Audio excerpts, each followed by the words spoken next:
Do you know the Holy Spirit's voice? If he were to talk to you right now, would you be able to recognize it? You don't want to miss this episode.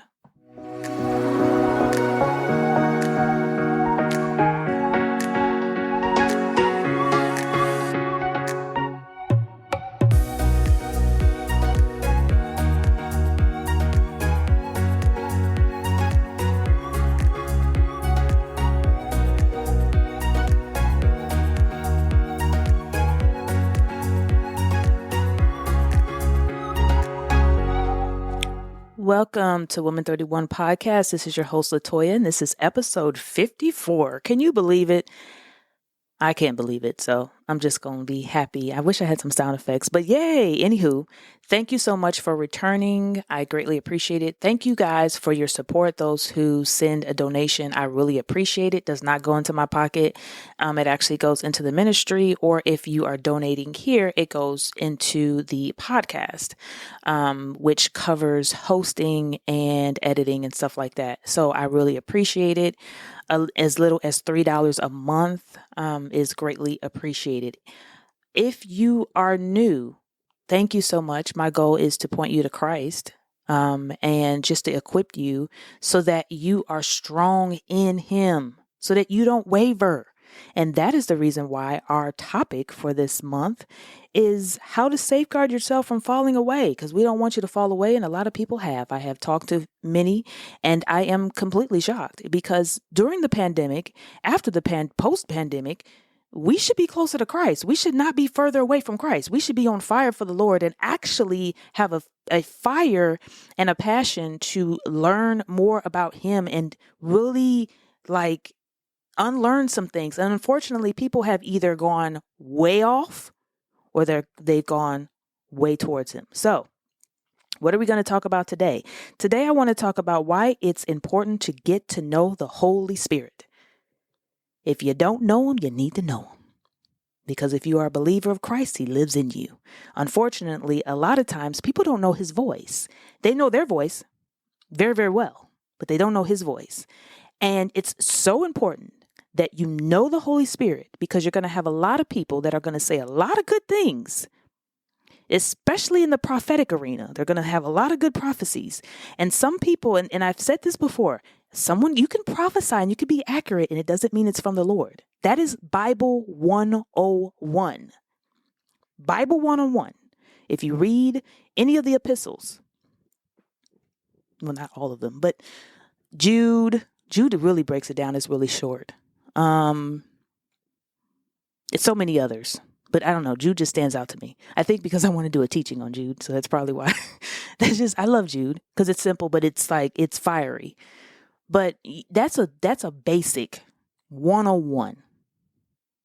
101. But a lot of people, I'm going to give you a story. This is a real story. I'm going to share it with you, and I'm leaving names out because I know these people. Okay. But I just want to give you an example of how we could go really left. So, and then I'm going to share with you some tips or some ways to know the Holy Spirit's voice, because the Holy Spirit is going to come from within your spirit. If it's your spirit, it's usually your head. And we're creative people. So don't get me wrong. There's nothing wrong. We're not robots. But when the Holy Spirit tells you things, it's going to be very clear. And if it's vague, which He might tell, because especially if you're not used to hearing His voice, if it's vague, you can pause and you can actually ask the Father, Lord, could you give me more clarity on that? I'm not understanding that. Because the Holy Spirit only speaks what the Father tells Him. Can you give me more clarity? I need focus. If you get a word that is warning, and you only act on a word that says warning, I'm warning you, that's bad. You don't want to do that. Instead, be willing to pause, pray, ask the Lord, Father, I got this word warning in my spirit, and I just want to know, could you give me some clarity on that? What are you saying? If you just study Acts, where we really see the Holy Spirit more than ever, If you study that, you'll see how he works, and you'll understand how to discern the Holy Spirit's voice. Is something going on? Does it bear with your spirit? Do you feel something in your spirit? Do you know something, especially women?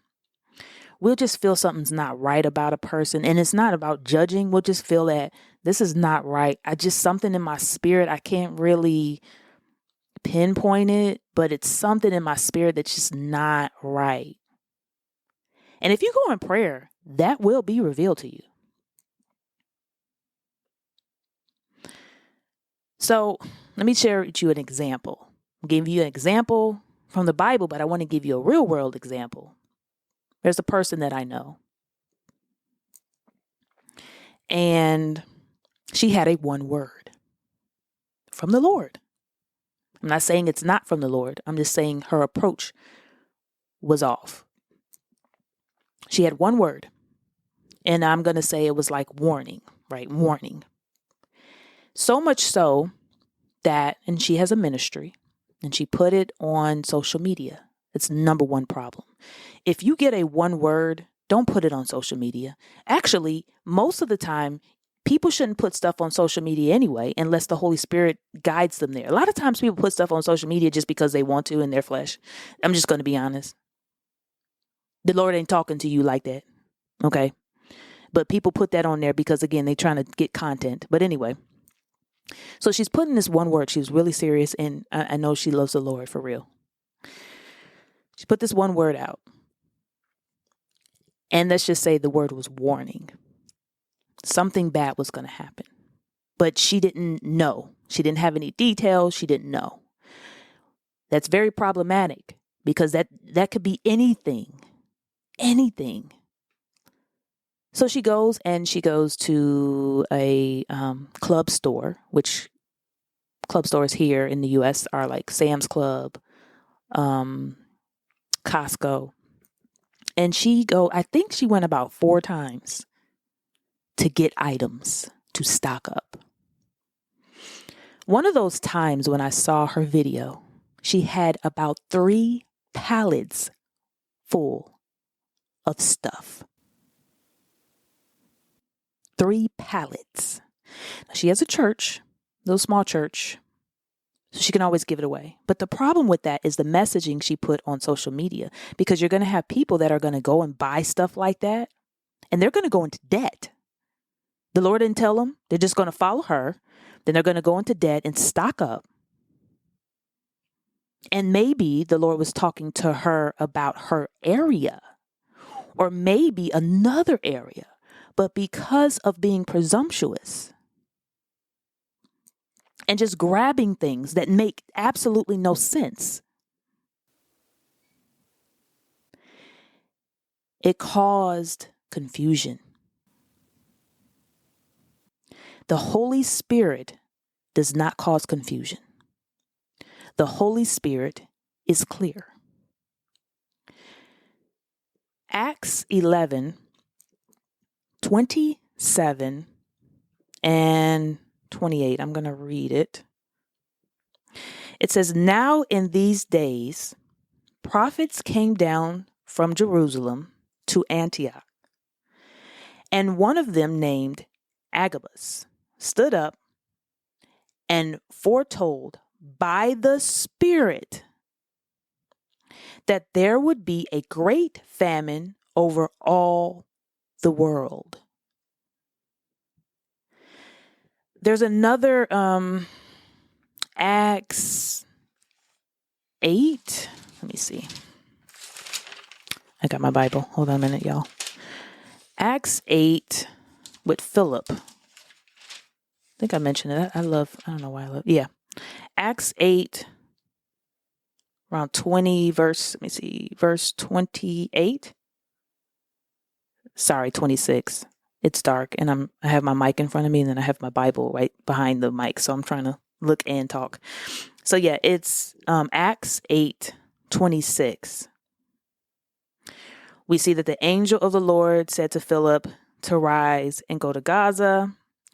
And then when we go to verse 29, we see, and the Spirit said to Philip, go over and join the chariot. So we see the angel of the Lord and we see the Holy Spirit both talking to him. It's very clear.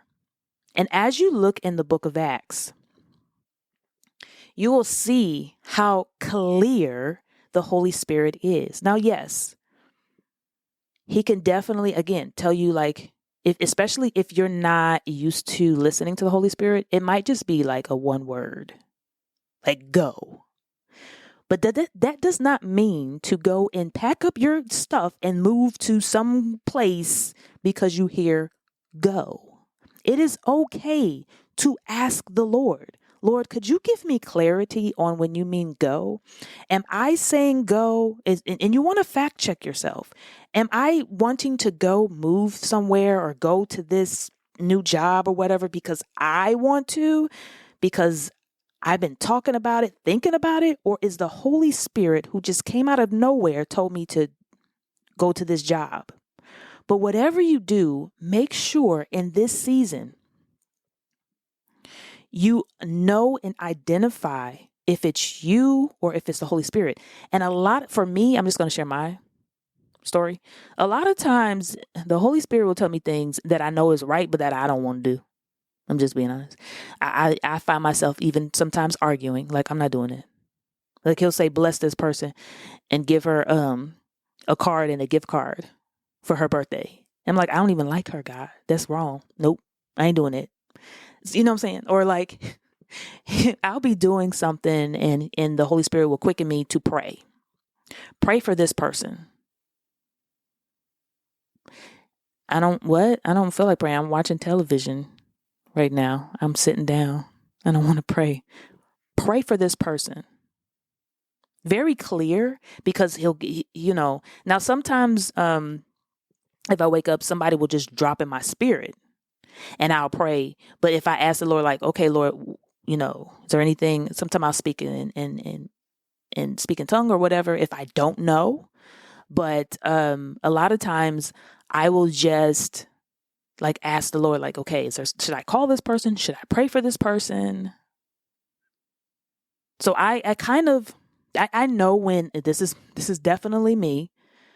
Usually if you're looking at something a lot, if you're thinking about something a lot, if you're reading something a lot and it's in your subconscious, a lot of times too, you might watch something and the Holy Spirit or your spirit man who will bear witness will say, you shouldn't watch that.